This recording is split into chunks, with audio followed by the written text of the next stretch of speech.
Ce lundi 15 mai, Booba a fait l'unanimité auprès des internautes après avoir partagé une magnifique photo de lui et sa fille sur son compte Twitter, alors qu'il ne poste que très rarement des clichés sur lesquels apparaissent des membres de sa famille. Connu pour être un personnage clivant, notamment sur ces derniers mois après avoir déclenché une guerre contre les influenceurs, Booba a pourtant fait l'unanimité ce lundi 15 mai, après avoir partagé sur son compte Twitter une adorable photo de lui posant avec sa fille Luna, qu'il a eue avec la maquilleuse professionnelle Patricia Vinches. Ils ont également eu un garçon prénommé Omar mais sont aujourd'hui séparés, note de la rédaction. Si est inconditionnel. Une fille restera toujours le véritable amour de son père.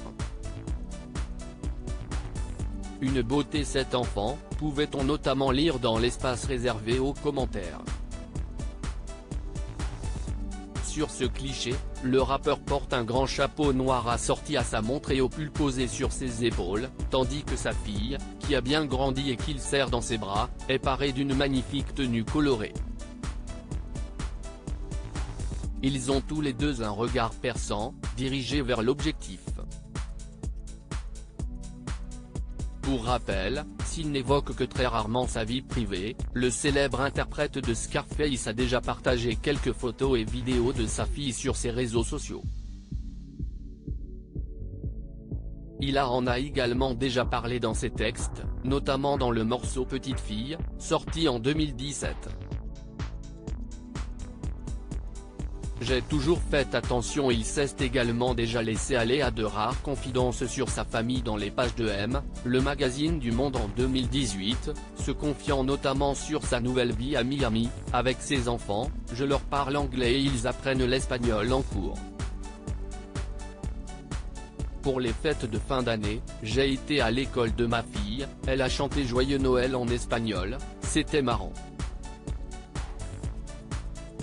Concernant son attachement à la France, il s'était montré catégorique: je ne suis pas attaché à la France, je ne suis pas non plus attaché aux States, si est pas quelque chose qui me touche, ce lien à un pays.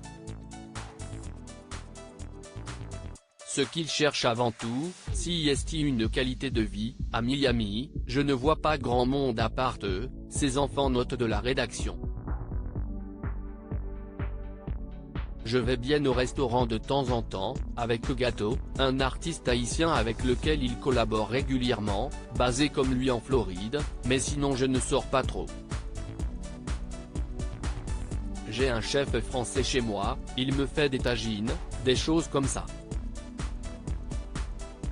Je ne calcule pas les calories, mais je mange sainement parce que j'ai toujours fait du sport dans ma vie, j'ai toujours fait attention. Je n'aime pas trop les sucreries ni les desserts, et j'essaye de diminuer la viande. Une vie paisible et saine donc, pour l'un des artistes les plus écoutés en France depuis de longues années.